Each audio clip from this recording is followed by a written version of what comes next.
Welcome to another series of the construction update.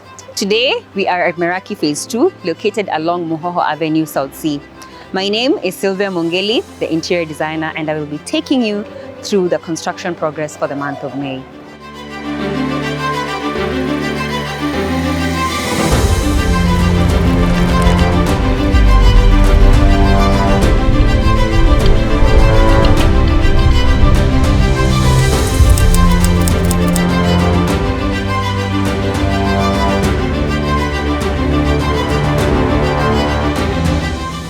In the previous month, we had done walling up to the 12th floor.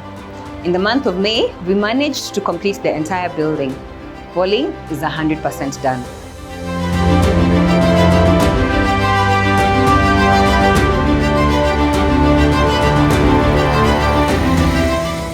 For the wall partitioning, we decided to use the hollow blocks.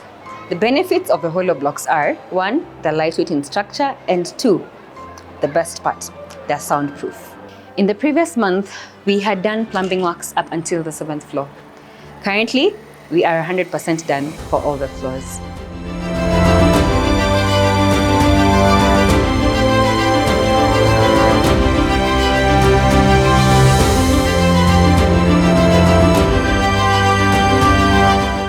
That has been our progress for the month of May. See you next time.